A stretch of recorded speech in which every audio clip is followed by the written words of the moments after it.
Hello everyone. तो आज मैं Hello नरेट करने everyone. वाला हूँ So अपनी लिखी today हुई I'm एक going नई to नॉवेल को, narrate my जिसका newly नाम है written silent novel, stone whose and the name rain. is तो ये कहानी Silent होने वाली Stone है and दो the ऐसे Rain. लोगों So की this जिनकी story is दुनिया एक going to दूसरे be से about बिल्कुल two अलग थी। such एक था people who मामूली were सा स्लेव तो completely दूसरा था different noble from each family का other, गार्ड। तो क्या but ये दोनों together side they characters completed जो each कहानी other. के An मेन कैरेक्टर ordinary बन पाएंगे, slave वो and a हम जानेंगे इस bodyguard of a कहानी में। noble तो इसी family, के साथ even chapter after 1। being from different worlds, will they be able to be together? We will know that in this story. So without wasting any time, let's start today's chapter. The story begins, and we are shown the scene of Qingluo, pavilion where there is a huge crowd. This place was very popular among noble families because there were arrangements, from excellent food to spending an excellent night, because the world's most beautiful women entertained everyone here. This place stayed very much in the spotlight day and night. Now we meet the main character of our story, Li Yumo. He is an ordinary slave in this pavilion, who manages his daily expenses by working as a waiter there. Everyone lovingly calls him Zhao Yu because he silently obeyed everyone without saying anything. Like every day, today too, he was doing his work when he noticed a person standing outside a room who was wearing black clothes and holding a sword in his hand, as if he could cut all enemies like carrots and radishes.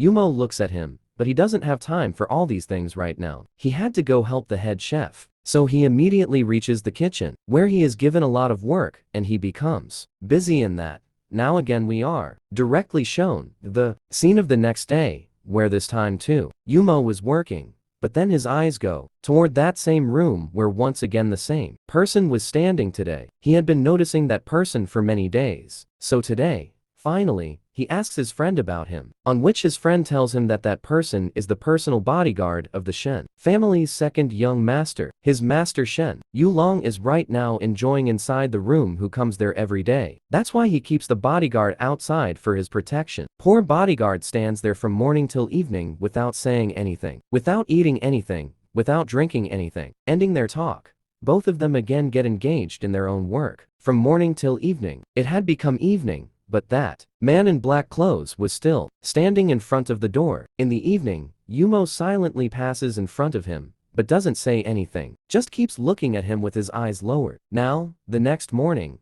when Yumo is going towards the pavilion, his eyes fall on this person. But this time, he was not alone. There was another boy with him, who was wearing very good and silk clothes. That boy directly goes into that room again, and outside the room once again, the man in black clothes stands. This time, Yumo decides that he will go and talk to the man in black clothes. He goes to him nervously and in a very low voice says, "Young master, do you need anything? It is morning, so shall I bring tea for you?" But the man in black clothes does not give any answer to this, and just keeps standing there with his eyes lowered. But now, Yumo didn't see that much courage inside himself that he could ask again, so he immediately leaves from there. Now, it was evening time. The man in black clothes was still standing there, seeing which, Yumo once again goes to him, and smiling says, "Young master, is evening time. Would you like to eat some mooncake?" But the boy in black clothes again does not give any answer, so Yumo leaves from there. Yumo didn't know why, but he wanted to talk to that boy. That's why the next morning he takes 2 bottles of rice wine and once again reaches him. But this time too, he does not get any reply. Yumo slowly started to like doing this. Every day he would take something for him, and then sit there himself and eat it. Sometimes he would tell him about his day, even though he didn't get any answer from the front. But Yumo felt very good sharing his things with him. The next morning, he again goes to him and tries to tell him a joke. But, as if the boy in front was made of stone, not a single smile comes on his face, and tired and defeated, Yumo leaves from there. But the next morning, he comes again, and, smiling says good morning to the boy in black clothes and gets busy with his work. In this way many days had passed. One day in the evening, some people enter the pavilion and shouting, loudly start calling Yumo's name. As soon as Yumo comes in front of them, they slap him very hard and say, "Your father again took some money from us to gamble. Now, he is not returning it.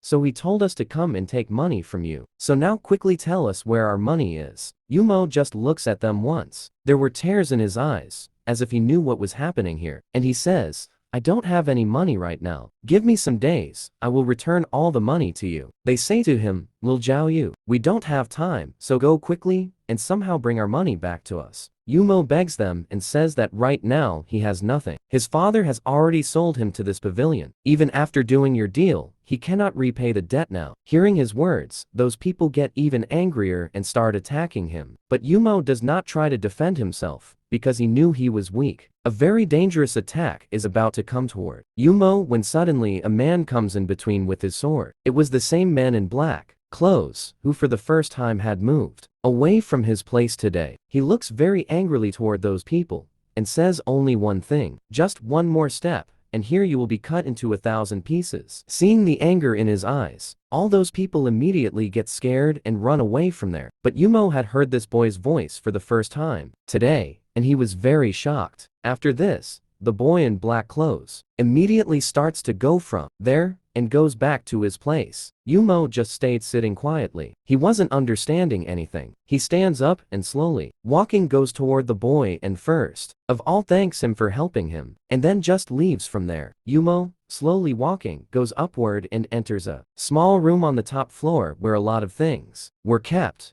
and a big window was open, from which soft sunlight was coming inside. It had become evening time. He sat there quietly in the soft breeze coming from the window, without shedding tears, as if someone had stolen his tears. Now, the story goes directly 6 years back. At this time, Li Yumo was very small, but still, he worked in the fields so that he could bring medicine for his mom, and his father, who had the habit of gambling, used to snatch all his money. But in his addiction, he had drowned himself in debt. And one day, Yumo's mom's health became very bad, for which she needed medicines, and his father promised him that if he listens to him, then his father will get his mom treated well. Believing his father's words, he goes on a journey with him, but he had no idea that his father would bring him here to the pavilion and sell him and take all the money and disappear. But somehow, by working, he would sometimes send some money to his sick mom. And if he didn't send any money to his father, then his father would treat his mom very badly. This very responsibility kept him alive in this dangerous world till today. He just wanted to protect his mom at any cost. Now the story comes back to the present, where he tells himself that he has no tears left to shed now. He just has to keep breathing until he makes himself normal again. He just has to keep breathing. And telling himself this, he was breathing softly, and slowly, his eyes started to close. In the setting sun and its soft golden light,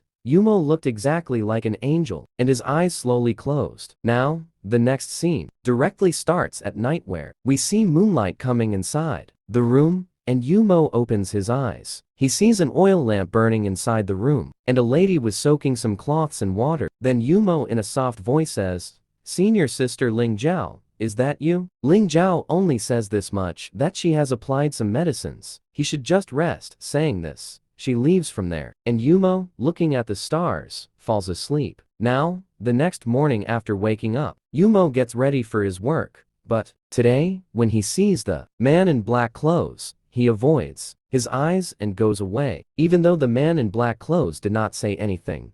This felt strange. In the same way, a few days pass. Yumo had started ignoring the man in black clothes. Every day he looked at him, but never said anything. Now, in the same way, one day Yumo was passing from near that room, when he hears shouting from inside. Young Master Shen was very drunk. He was shouting from inside, "Yansheng, you fool, my wine is finished. Quickly bring wine for me." From this, Yumo gets to know the name of the man in black clothes for the first time. Yumo thinks his name suits him perfectly. Yansheng, his name also has stone in it just like him. And thinking this, a smile comes on Yumo's face. Just then, Yansheng comes to Yumo and puts a silver tael on his plate, and quietly returns to his place. Yumo knew he had to bring wine, but he decides to make a joke and directly stands in front of Yansheng and innocently says, "What should I do with this? Until you tell me, how should I know what to do?" Yansheng still doesn't say anything and keeps looking here and there. Then slowly looking down, he says, "Bring wine." And Yumo, smiling, goes from there. After some time,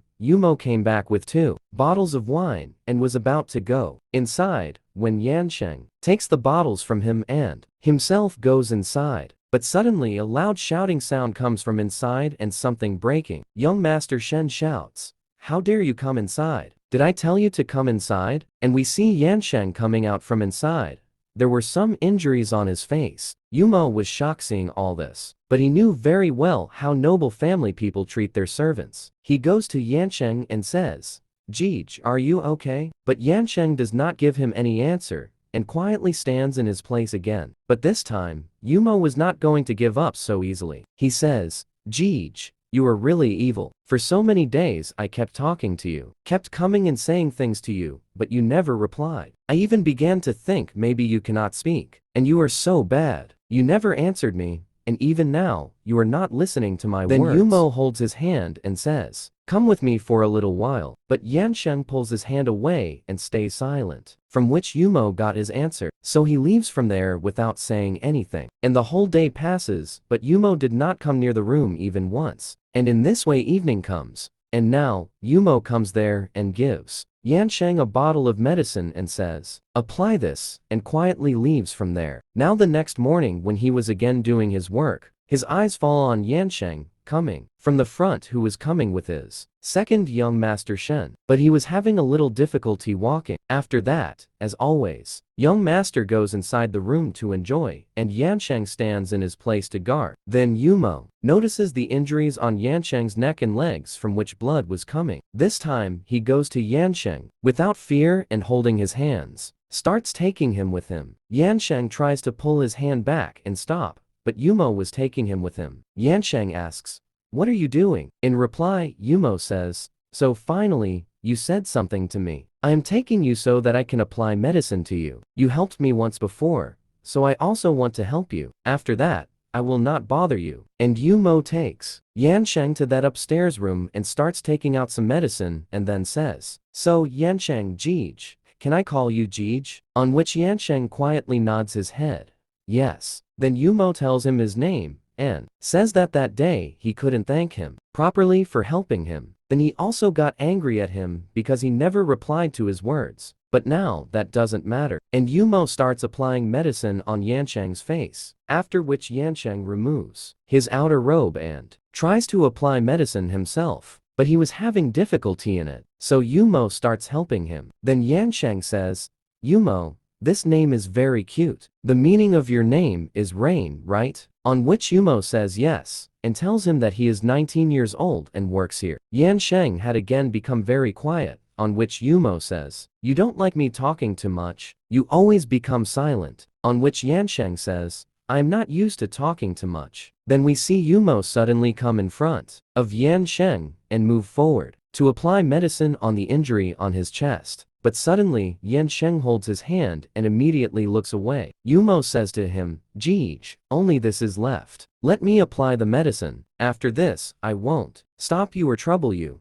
On this, Yansheng lets go of his hand, and as soon as Yumo touches Yansheng's chest, Yansheng starts feeling very strange and his face turns completely red. And he immediately takes the medicine bottle from Yumo and pours it on his injury himself and wears his inner robes. After that, Yumo gives Yansheng a bottle of wine to drink, and both of them sit together and look at the beautiful rising sun outside the window. Now, Yumo says, this is my favorite place in this whole pavilion from where I really like the view outside the window. Even though I cannot go into the outside world, sitting here and looking outside gives me hope that maybe one day I will be able to see that world. On which Yansheng says, I don't believe in hope and fate, because what is the use of those things which are only dreams for a few people? Hearing this, a smile appears on Yumo's face and he says, at least because of this hope the desire to live stays inside me, and that is enough for me. And they both look at each other, and Yansheng says, I also want to feel this hope. I also want to know what the desire to live feels like, because my world is completely filled with darkness which has never seen the rising star of hope. His words forced Yumo to smile,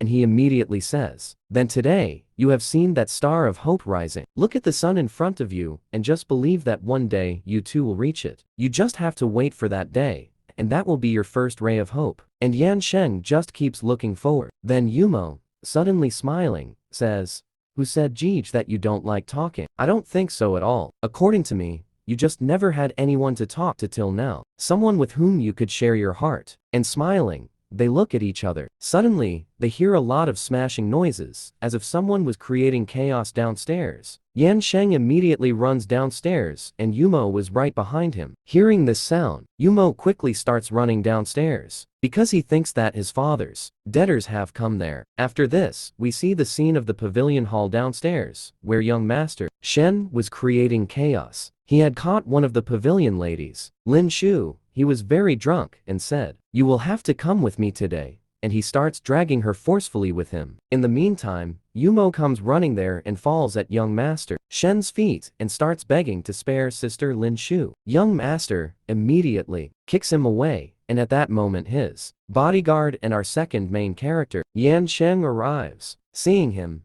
young master Shen says, "Idiot.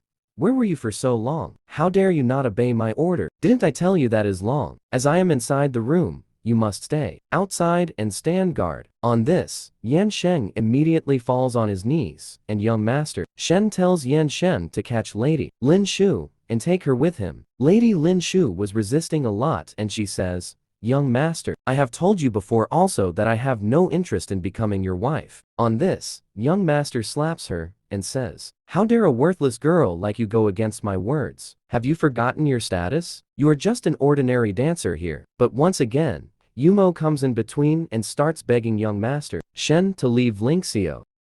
Even though she was not his real sister, he considered her above a sister, because she was the one who always secretly took care of him. She acted very rude and tough in front of everyone, but secretly, she only wanted to protect Yumo. Yumo knew this very well. That is why today, he was even ready to risk his life to save her. Then Ling Shu says, "Idiot, how many times have I told you before not to interfere in any matter of this pavilion? Like this, you will get yourself into even more trouble. Today, you cannot save me, so stop crying in front of this disgusting man." Yumo knew he could not face this young master and his family alone. He helplessly looks at sister Ling Shu, and then once again looks at Yansheng. Here, Yansheng also wanted to help him, but he could not go against young master Shen. But still he tries once, and says to the young master that many people are watching them here, so they shouldn't create this scene. His words anger young master even more, and he takes out his whip and says, "Idiot, who told you to use your tongue? Looks like you need to be put in line,"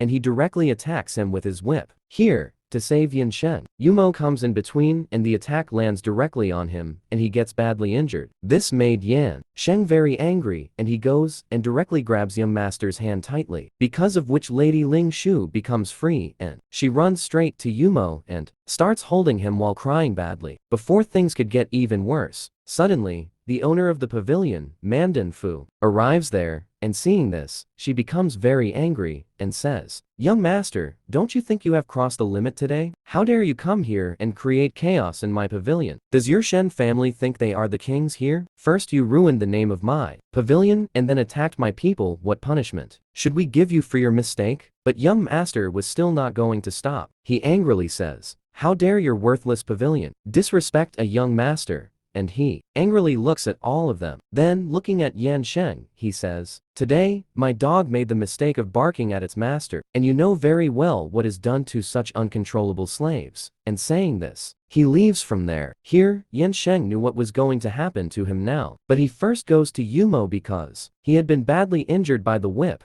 and was having difficulty breathing. Seeing Yansheng worried for him, Yumo says, "Jeej, don't worry, I will get better soon." And then he becomes quiet for a moment and suddenly says, "I want to look at the moon and stars with you right now. I want to see the rising and setting sun with you, and I still have to enjoy all the seasons with you. I want to play with you in the cold. I want to walk in the cherry blossom gardens in spring and sing songs with you. In summer, I want to swim in the rivers. In the rainy season, I want to dance while walking. And in autumn, I want to walk with you, with the falling leaves and go somewhere far away from this world. I want to see that outside world with you, roam every path and every street. And in the end, I want to reach that sun."